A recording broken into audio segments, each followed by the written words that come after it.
Rasional.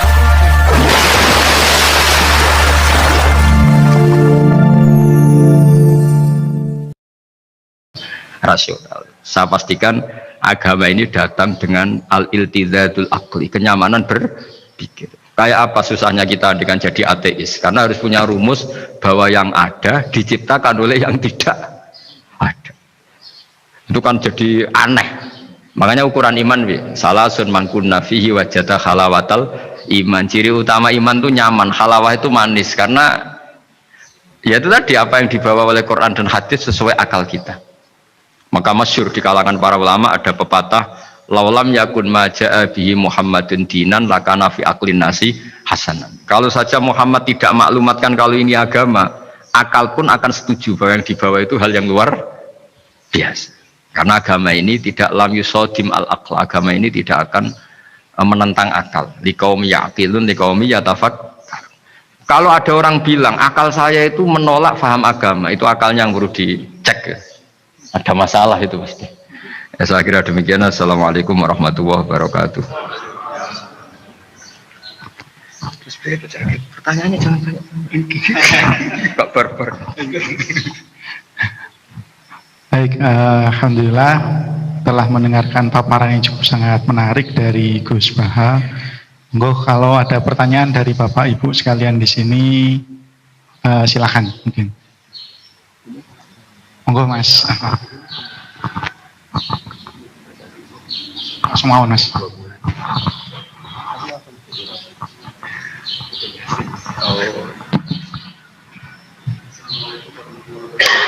Salam.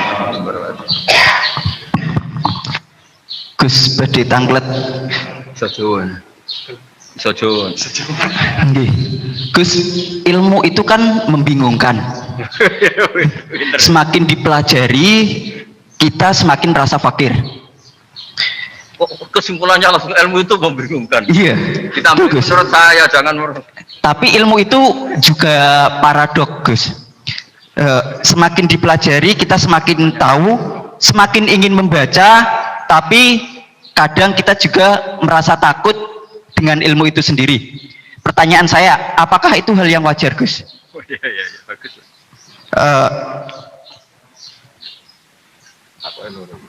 Terus Gus, untuk saat ini ilmu itu banyak yang disalahgunakan. Orang yang berilmu dibuat salah dan disalahgunakan. Pertanyaannya adalah supaya orang yang benar itu tetap benar walaupun disalahkan dan disalahgunakan, guidance-nya itu apa, Gus? Karena semakin kesini banyak yang nggak berilmu ngaku berilmu, yang berilmu disalahkan dan disalahgunakan. Terima kasih. Wassalamualaikum warahmatullahi wabarakatuh. Anak buah jenengan. Oke, matur nuwun. Mas Ahmad Saifuddin. Itu pertanyaan itu kesimpulannya agak jelas itu, tahu-tahu. Ilmu itu menyenangkan bukan membingungkan. Enggak, itu maksudnya gimana kok tahu-tahu ilmu itu gimana tadi? Membingungkan. Misalnya ilmu tentang apa? Ilmu tentang IT. Iya. Iya. Semakin ngerti IT, semakin biasanya orang semakin ngerti IT itu semakin banyak disalahgunakan. Jadinya banyak orang yang justru berilmu itu takut untuk muncul ke permukaan, padahal itu justru ya dibutuhkan. Makanya ilmu itu membingungkan. Dia semakin dipelajari, kita semakin fakir, semakin merasa fakir ilmu, tapi kita juga semakin ingin tahu, semakin banyak membaca. Makanya menurut saya ilmu itu membingungkan. Semakin dibaca kita semakin bingung, tapi semakin pengen tambah ngerti. Dan semakin ngerti, kita semakin fakir ilmu. Kan bingung kan nih, Gus? Oh ya, bagus lah kalau ada yang bingung, bagus lah. Ya, semoga bingungnya Anda tetap bingung. Jangan ngajak saya bingung. Gini ya, jadi kalau misalnya IT atau teknologi apapun, Islam datang itu kan ngatur ketentuan efek ya. Misalnya mudahnya komunikasi bagi orang yang soleh mungkin terus dipakai ngaji, dipakai kebaikan, dipakai menjaga NKRI.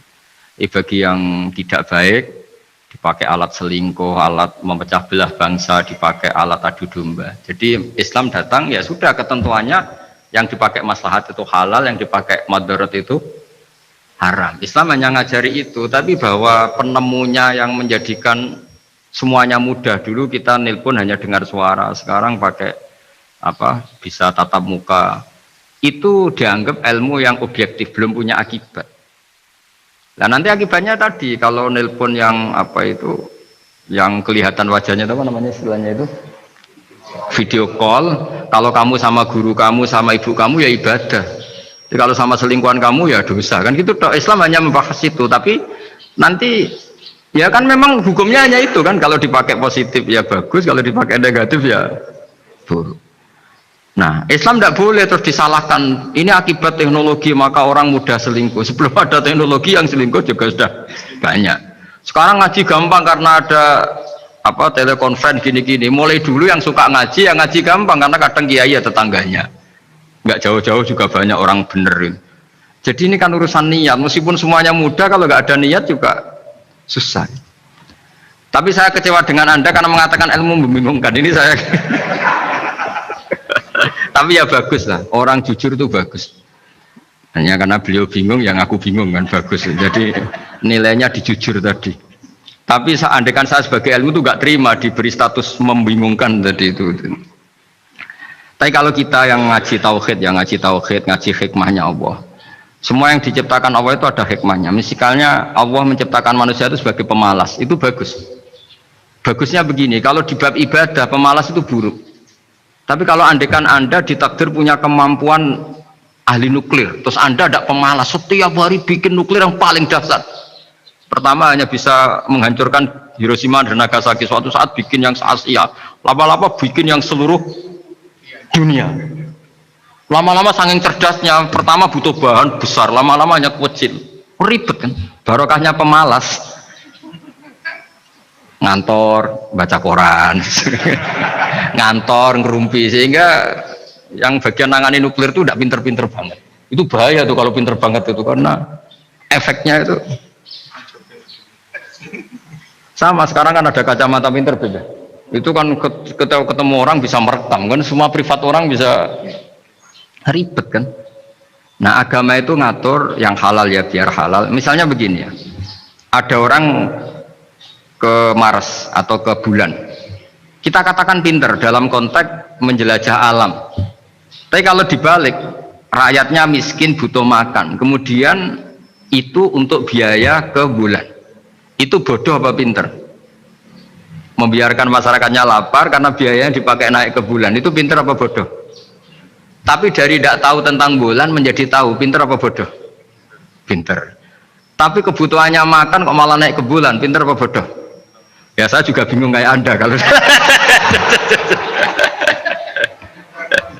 nggak apa-apa ya memang ilmu ada sisi membingungkannya ya nggak apa-apa lah, bingung-bingung dikit nggak apa-apa, tapi ya kira-kira sudah bingungnya tambah.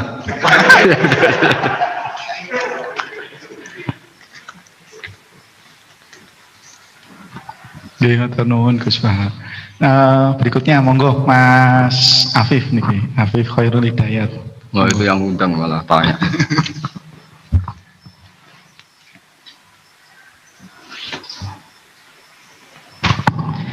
Bismillahirrahmanirrahim. Assalamualaikum warahmatullahi wabarakatuh. Terima kasih atas kesempatannya. Gus Baha izin bertanya, bagaimana cara paling efektif membendung pemikiran-pemikiran neo-khawarij di lingkungan kampus? Matur suwun, wassalamualaikum warahmatullahi wabarakatuh. Wah itu jawabnya paling gampang. Biasanya kewajiban itu dibebankan sama yang terkait. Jadi itu tidak saya itu pasti. Saya kan kiai pesantren, kamu kan orang kampus, berarti kewajibannya di Anda bukan di saya. Di mana-mana kewajiban itu dibebankan sama. Ya, sudah ya itu jawabannya gitu. Jadi kalau istri kamu yang rewel, jangan tanya saya, istri saya rewel gitu. Kewajibannya ya kamu cari solusi gitu. Kalau Anda punya Pak Komisaris kurang mikirkan jenengan, ya jangan tanya saya, jangan tanya ini. Begini ya, sebetulnya kita juga kadang salah mengkategorikan. Ada neo-khawarij, ada Islam ekstremis, ada moderat. Itu omongannya peneliti ya, itu kan peneliti itu harus mengkategorikan, terus sampling ilmiah harus diputuskan ini kategori apa, solusinya apa, tapi itu analisis. Sebetulnya masalah itu tidak sesulit itu ya. Kalau Allah menghendaki gampang saja. Misalnya Anda berpikir neo khawarij, kemudian anak Anda sakit, yang ditekbir nyuwun sewu harus hutang tetangga, kebetulan yang ngutangin itu orang Islam moderat. Ini yang sering lupa para analis itu, saya ulang lagi, para analis itu mbok yo ngregani pangeran. Saya itu sering ketemu para analis. Sering saya ingatkan, mbok yo kamu itu ngregani Allah. Allah itu punya hak untuk kreasi, punya hak untuk ngatur, punya hak untuk menentukan. Kita misalnya begini, kadang berpikir orang neo khawarij tadi itu bisa nggak ekstrim kalau bacanya buku ini atau ngikuti pikirannya tokoh ini, itu kita. Tapi kalau Allah itu enggak. Saya beberapa kali ada kejadian orang begitu benci misalnya sama Muhammadiyah atau benci sama NU atau benci apa, itu marine mergo anaknya pacaran terus nikah. Mulane corong Jawa gedeng tapi nyanding. Itu dulu banyak kiai yang benci Muhammadiyah, bareng anaknya besanan ya baik-baik saja. Karena nanti cucunya jadi Muhammad NU. itu banyak, ada satu dua itu. Sama nanti orang yang kuras gitu ternyata pas butuh bantuan yang nolong itu Islam moderat. Akhirnya kan karena Al-Insan Abdul Ihsan itu ya respect. Jadi, nah tapi kita sebagai analis ngiranya kalau pikirannya dilawan pikiran, tidak mesti juga. Jadi manusia itu segampang itu. Dulu yang namanya Abi Sufyan itu bencinya sama Nabi, Masya Allah, juga sebaliknya. Tapi ketika Ummi Habibah jadi istrinya Nabi, itu kebencian yang penggemar Abi Sufyan dan Nabi cair.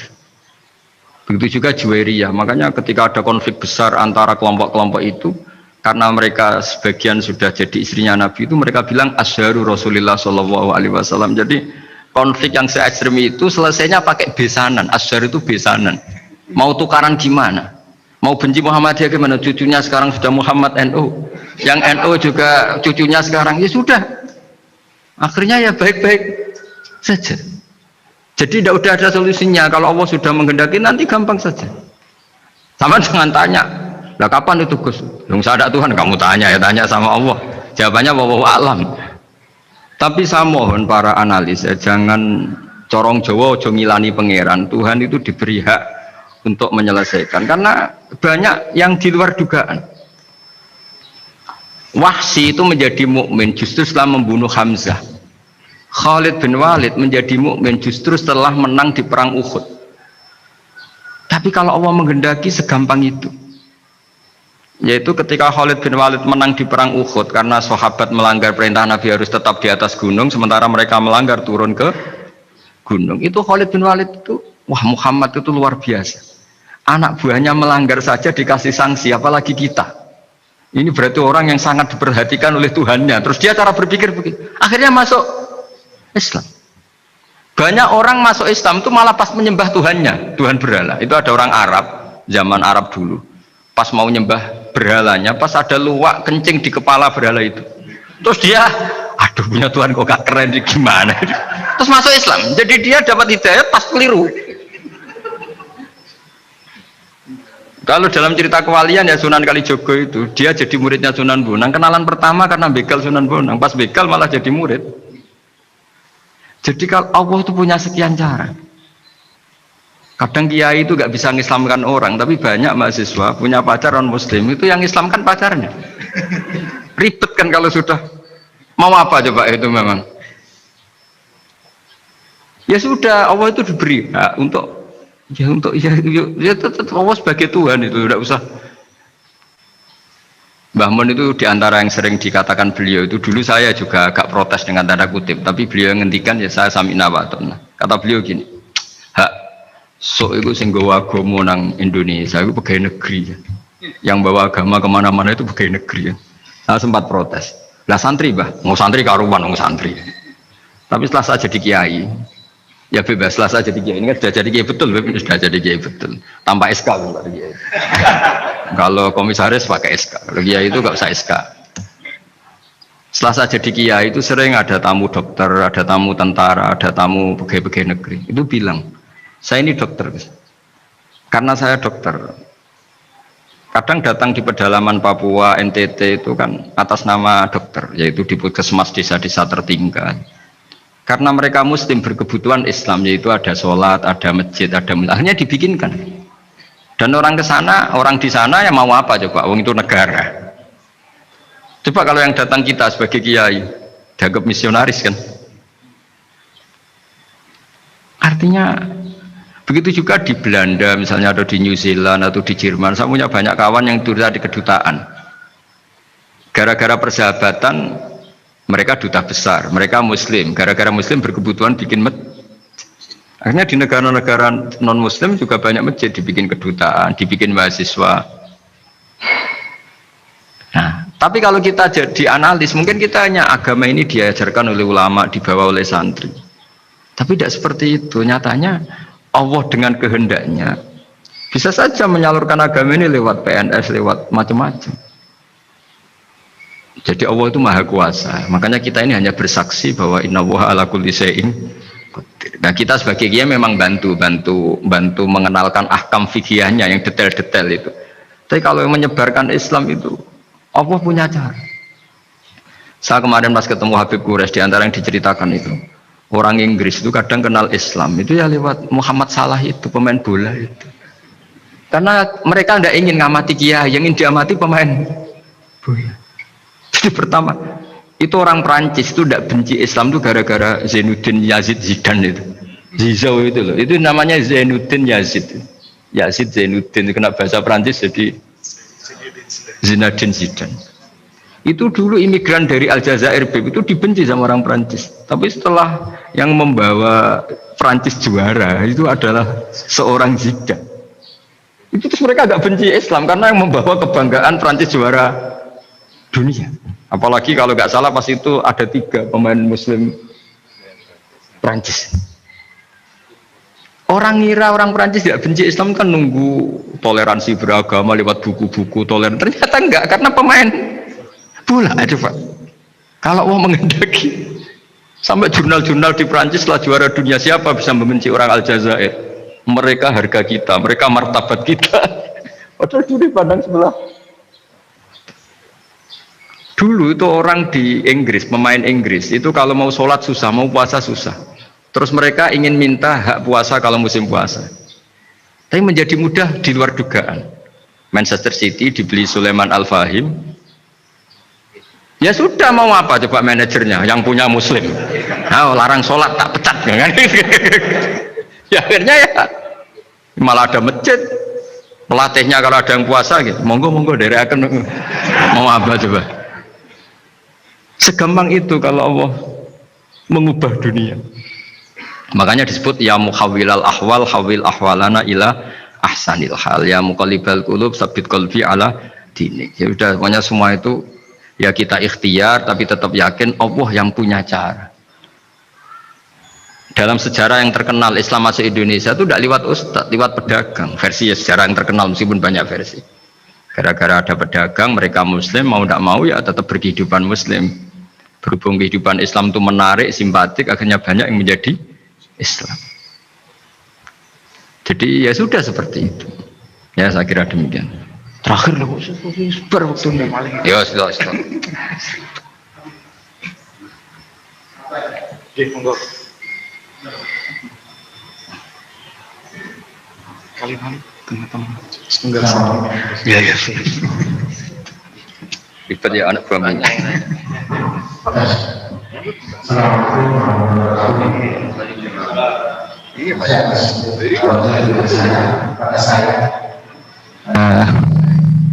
Gus Bah, saya mau tanya, tadi saya tertarik pada paparan tadi tentang masalah pengolahan emosi ya, kata saya sekitar itu ya.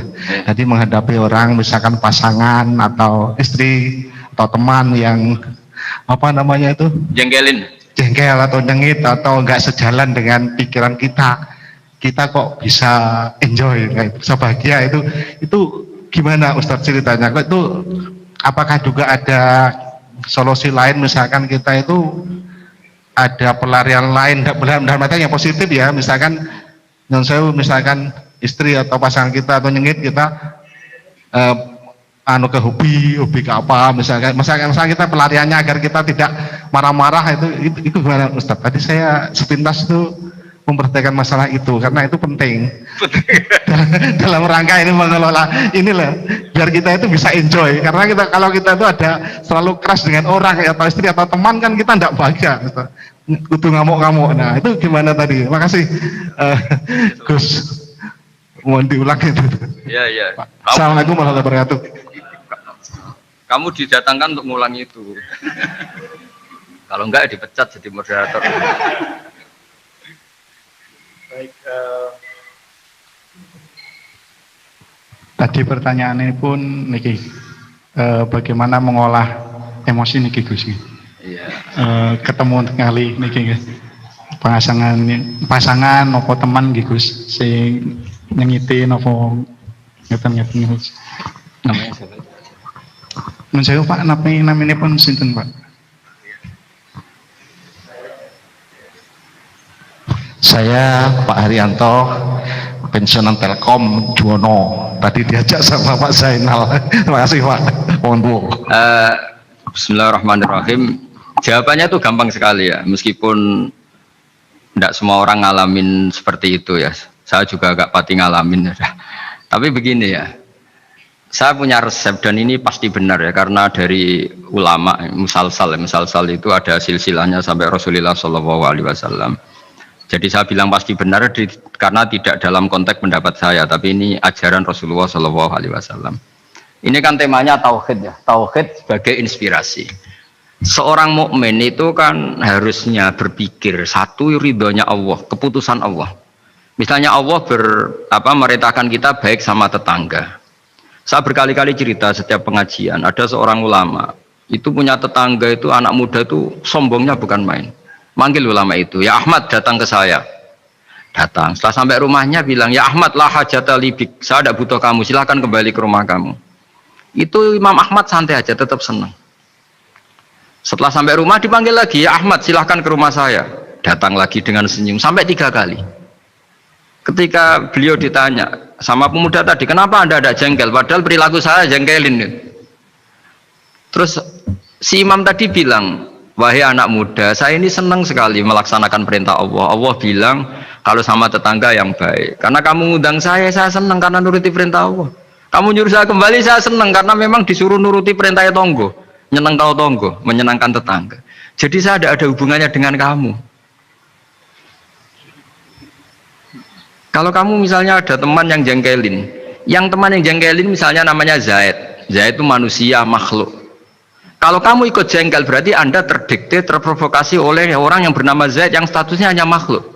Sementara Allah ngajari kita, wa ahsin man asa'a ilaika, berbuat baiklah sama orang berbuat buruk sama kamu. Berarti kalau kamu tetap baik, hubungan kamu dengan Allah. Kalau buruk berarti kamu didikte oleh Zaid. Bayangkan kalau Zaid ini orang yang nggak tamat SD, Anda seorang profesor, berarti anak SD bisa merokokasi profesor. Itu yang bodoh yang mana coba? Jadi ulama itu melatih. Jadi selain tadi, makanya Nabi itu punya ajaran yang memang berat ya. Kalau orang tidak bakat wali jelas berat. Di antara ajarannya itu sil mangkoto aka, sambunah orang yang memutus hubungan dengan kamu. Wa ahsin man asa'a ilaika, berbuat baiklah sama yang berbuat buruk sama kamu. Itu memang berat. Makanya kamu tanyakan betul itu. Tapi bisa dilatih, yaitu ketika kita berbuat baik atas nama Allah Subhanahu wa ta'ala. Sehingga melihat yang gini-gini itu ringan. Itu kan sama seperti kiai-kiai yang dakwah di kampung-kampung pedalaman, sudah gak tahu haknya kiai, gak sopan. Lalu itu Nabi itu ketika dakwah itu kalau nuruti mangkel itu ya mangkel. Nabi misalnya memberi satu janji, siapa yang datang ke saya akan saya kasih sesuatu yang menggembirakan. Itu orang-orang sebagian Bani Tamim bilang, ya Muhammad, sesuatu yang menggembirakan ya uang. Padahal Nabi mau menerangkan fadilahnya amal ini begini-begini, tapi pikiran orang-orang itu yang menggembirakan tuh ya uang. Kalau kamu kasih uang ya kita gembira, kalau enggak ya enggak. Jadi, tapi ya tadi ya, selain dilatih dengan langsung iman, dilatih punya seni kayak Imam Syafi'i tadi. Orang itu gimana? Di depan jenengan sopan, tapi di belakang ngerasani, baguslah saya wibawa berarti. Jadi dianggap enteng saja. Saya pernah baca juga, ada orang ketika kaya temannya banyak, ketika miskin temannya yang dulu banyak, sekarang nggak ada yang jenguk dia. Terus lapor ke seorang Habib, ini gimana Habib, ketika saya kaya teman saya banyak, ketika saya miskin dibiarkan sendiri, sekarang saya buruh di orang. Ya bagus gitu. Kalau teman kamu tetap main ke kamu dalam keadaan kamu buruhnya orang, mangkuli boto, mangkuli apa, malah kamu malu jadi tontonan. Mendingan mereka gak datang. Oh ya bagus, alhamdulillah. Jadi coba kalau kamu sudah miskin, teman-teman kamu tetap datang, pas kamu buruh orang pas dibentak, malu nggak? Milih didolani apa milih enggak? Milih enggak. Dulu pikirannya orang kan, jadi ulama dulu itu ngelola. Ya saya kira demikian. Ya dilatih. Terakhir ini kamu sudah korupsi satu ini sudah. Katanya terakhir ini. Oke, lagi sampun kata Gus, pertanyaan. Iya, kita nggak selesai ya. Sampun kata nih. Digabungkan ya Gus. Ya enggak bisa kalau satu ya satu kurang ya. Tambah. Niki pertanyaan paling dasar mungkin Gus. Pertanyaan pertama, perbedaan antara akidah sama tauhid Gus. Apa perbedaan antara akidah sama tauhid? Yang berikutnya. Oh, ada. Sudah pintar nyelip-nyelipin politikus.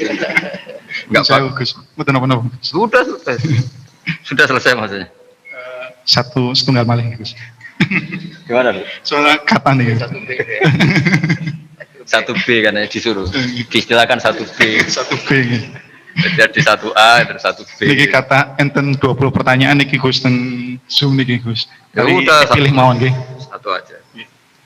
Perbedaan akidah kali tauhid. Yang kedua, bagaimana Al-Qur'an menjadi inspirasi dalam kehidupan.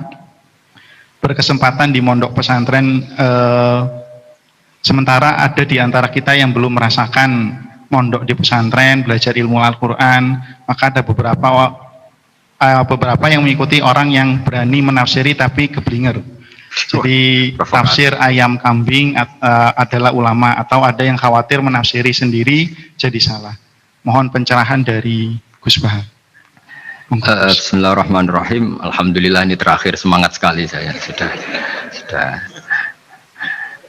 Begini ya. Jadi kalau biasanya ini sering dipakai Pak Kures ya, sesuatu itu pakai madatul kalimat atau kosakata.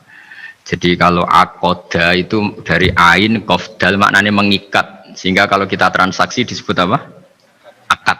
Jadi sesuatu yang mengikat disebut akad. Kata turunannya bisa akidah, sesuatu yang sudah komitmen itu disebut akad atau akidah.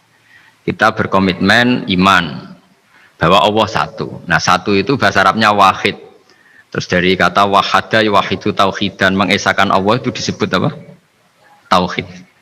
Nah, tauhid itu dimulai la syarikalah, bahwa tidak ada kekuatan di luar Allah yang sekuat Allah, disebut tauhid.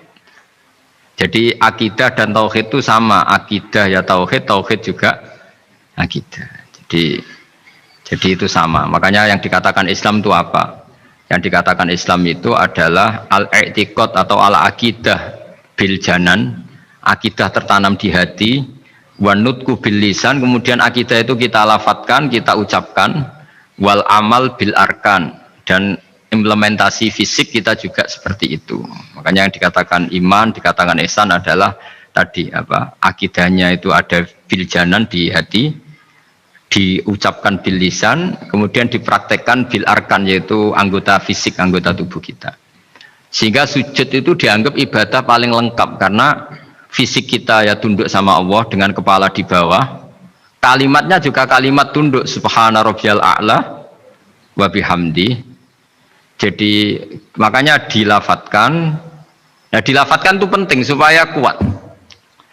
Makanya kita ini menyesali betul ketika ada perdebatan niat itu dilafatkan panda, itu nggak penting. Sebetulnya semua kita yang NU atau yang ahli sunnah atau siapa saja mengatakan melafatkan niat itu sunat, jadi tidak mengatakan wajib. Tapi yang menentang dilafatkan juga kebablasan. Nah, melafatkan saja kok tidak boleh. Makanya dulu itu ada guyonan ketika penguasanya itu niat duhur gimana? Dijawab usolli fardhu dhuhri, salah, niat ada di hati. Barang yang satu kuasa, niat duhur gimana? Ditulis niat ada di hati, enggak, yang benar usolli fardhu dhuhri. Ya ribet kalau gitu. Jadi akidah dari kata akoda, akoda itu mengikat, sehingga disebut akdun nikah, berarti ikatan nikah. Akdul ba' berarti hukum jual beli yang sudah jadi. Nah, akidah itu kata turunan dari itu, sehingga maknanya apa? Komitmen kita terhadap agama ini, komitmen kita terhadap Islam. Apa komitmen yang paling dasar dalam Islam? Tauhid, mengesahkan Allah, bahwa tidak ada Tuhan selain Allah. Nah, terus tadi yang menyangkut tafsir ya, kita tidak semua kita pernah mondok. Jawabannya sudah tahu lah kalau tidak semua kita itu pernah mondok. Tapi begini ya, pesantren itu dulu itu tidak harus seperti ini yang di pondok saya atau di pondok-pondok yang lain. Pesantren itu adalah sistem pengajaran di mana setelah diajarkan itu dirasakan, diamalkan, dijiwai. Sehingga dulu malah nggak ada pesantren yang kayak kita ini. Ulama-ulama dulu ya di rumah ngaji, tapi serius. Sehingga dulu itu memang yang dimulai ini, yang adat kampus sebagian itu agak cocok itu menghafal. Kalau kampus itu kadang kuat analisisnya, kalau di pondok itu memang disuruh menghafal. Kenapa menghafal itu menjadi penting? Karena pengembangan itu setelah hafal. Tapi kalau tidak hafal, maka sebenarnya kita tidak pernah mengembangkan agama, mengembangkan pikiran kita sendiri. Sehingga kita ini butuh hafal, meskipun setelah itu ada analisis. Saya beri contoh misalnya gini, mulai kecil sampai tua kita ketemu orang yang sangat materialistik. Makan enak itu apa? Sate. Makan enak itu bakso. Makan enak itu pizza. Selalu kita dibentuk fisik. Tapi kalau kita ngaji sama ulama, makan enak itu apa? Ya saat kamu lapar. Maka ulama dulu mengatakan makanan enak itu apa? Idamuhu alju, lauknya adalah lapar. Kalau kamu lapar, semua makanan enak. Ini kearifan. Dulu ada ulama yang datang melihat istrinya makan satu piring habis. Hanya satu piring, ditanya, kenapa tidak tanduk, sudah kenyang? Alhamdulillah, berarti saya tidak butuh korupsi. Ternyata istri saya hanya makan satu piring kenyang. Kalau makannya 1 ton, baru saya butuh korupsi karena tidak cukup. Begitu juga melihat ngopi. Setiap orang cowok kalau ngopi itu senang sekali. Bahwa ternyata untuk senang itu tidak harus selingkuh, tidak harus maksiat, tidak harus ke klub atau tempat-tempat yang salah. Jadi ulama dulu itu cara kearifannya itu dijaga oleh hal-hal yang sepele. Ternyata saya ngopi itu bisa senang, ya berarti senang itu tidak harus maksiat. Gendong anak senangnya bukan main, melihat anaknya sehat tidur senang. Sehingga ulama dulu mengatakan al-istidzat bil mubahat min qutbiddin, menikmati hal yang dibolehkan Allah itu qutbuddin, pokok dari agama ini. Nah, kenapa orang butuh maksiat? Karena nggak bisa nikmati hal-hal seperti ini. Makanya beragama itu harus nyaman. Dengan nyaman ini diharapkan orang tidak butuh nyaman lewat jalur yang tidak benar. Orang ketemu cucunya senang, ketemu anak senang, ngopi senang. Hal-hal yang taat ya. Apalagi Rasulullah SAW dengan sholat itu senangnya bukan main, sampai beliau ngintikan wa qurratu aini fis sholat. Logikanya gampang, kalau kita jagongan ya ngerumpi sama yang kita cintai senang, apalagi ngerumpi sama Allah Subhanahu wa ta'ala kalau boleh dibahasakan, karena sholat itu artinya kamu muamalah, munajat, jagungan, asik-asikan sama Allah Ta'ala. Rabbana lakal hamdu, engkau mempunyai segala puji yang di langit maupun di bumi, yang memenuhi langit dan bumi. Jadi itu yang harus jadi solusi bangsa ini. Coba misalnya malam-malam macet, andai kan malam-malam banyak yang tahajud, kan Jakarta itu tidak macet.